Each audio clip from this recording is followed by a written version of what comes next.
All right, we're going to do two things right now. We're going to update the Titleblock family, which is not real different than, well, it is no different than updating any other family that you've already loaded into the project.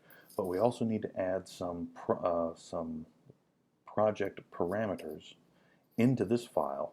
But those project parameters were given to us by a consultant, and they're going to be used for scheduling purposes. So we don't need to recreate what they've done. We need to use what they've given us. I mean, there's some behind the scenes technical stuff that goes on. But if the consultant is going to take the time to give you a project parameters file, then use those parameters because they have very, very specific things associated with them at their end that they need to be intact. So here I am, I'm looking at one of our models for this project. And I hope you know by now that in order to reload or bring in a brand new definition of an existing family, you don't highlight the family you already have in the project and say edit family. I hope you know that's the wrong way to do it. Anytime you make these kind of changes, and I'm going to zoom in on the bottom corner here so you guys can see what's happening. You're going to see a few little graphical changes come through here as I do this. You'll click on the Insert tab and Load Family.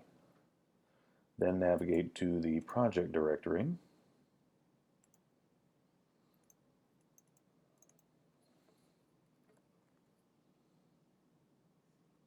There it is. Drawings, working files. So here's our project title block. Now, somebody on the project has already made the changes to the project title block. You need to verify that before you just start reloading things in here. Make sure that somebody's made these changes. Click on Open. And just like in AutoCAD, if you're bringing in a brand new definition to a block, or in this case a family, that already exists in the current file, both Revit and Autodesk or AutoCAD, the application is going to prompt you, are you sure you want to use this new definition? Do you want to overwrite the existing version? And you say, yes, I do. Basically in Revit, it's going to say, I need to have permission to do this. Is it okay for me to have permission to make changes to this family? And you say yes. Now you'll see there's going to be some changes here in the revision area, and I believe the border revision date is going to change as well. Well, hopefully this won't take too terribly long.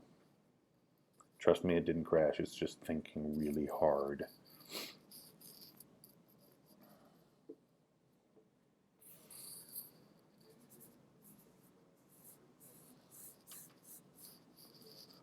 We're getting there. Bits and pieces of the UI are starting to come back. So. There we go. Yeah, see, we got two things. Let me zoom in a bit. We have additional information here that was not there before. And if I come down here, our consultants have added text in their family that basically say, hey, this is the latest and greatest date on when we updated our title block to send out to all of our consultants. There's some consultants that will put this information in there for no other reason than to make sure that all their subs are actually using the data that's being given. So always check for everything. So I'm going to zoom extents now. Now I'm going to import this new information into our file. But in order to do that, I'm going to use what's called Transfer Project Standards, and that's available on the Manage tab. But you can see it's grayed out. I can't select it even if I wanted to. The reason is you can only transfer project standards when you have a model-based view as the active view.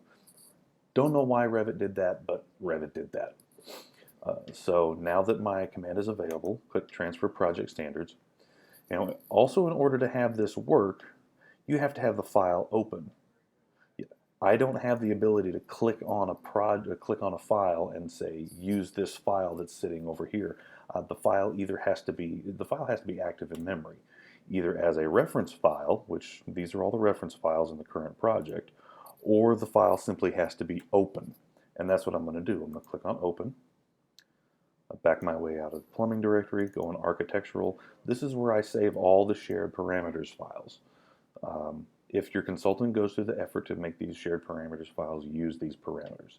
So now that I've selected it, click OK, open the file, Alt-Tab back, transfer project standards again. Now if I click on this, you can see shared parameters is available. So click shared parameters. I don't want everything. I just want one specific thing. So click on check none and scroll down until I get to project parameters, because those are the parameters that I want to import from that file, the shared parameters file, into the current file that I have open in front of me. Click OK. And right now it's going to look like nothing has happened. It doesn't look like anything's gone on. That is until we get to our sheet list. In our sheet list, you'll look, I only have a few sheets here. But our upcoming deadline is dated on the 20th.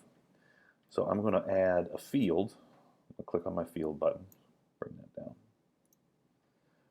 And you'll notice I have a brand new issued for bid. This available field came from the shared parameters file. I'm going to add that into my schedule, and I'm going to move it up so it's the next to last item in the list. Now you can see I have an extra slot here. Now, assuming that we're actually going to issue these for bid, this is a different, that's a different package than this one is. But our consultant also has requirements that a special character set get used. And we want to copy these little guys. You look through here and you can see the consultant has certain characters that mean certain things in the schedule.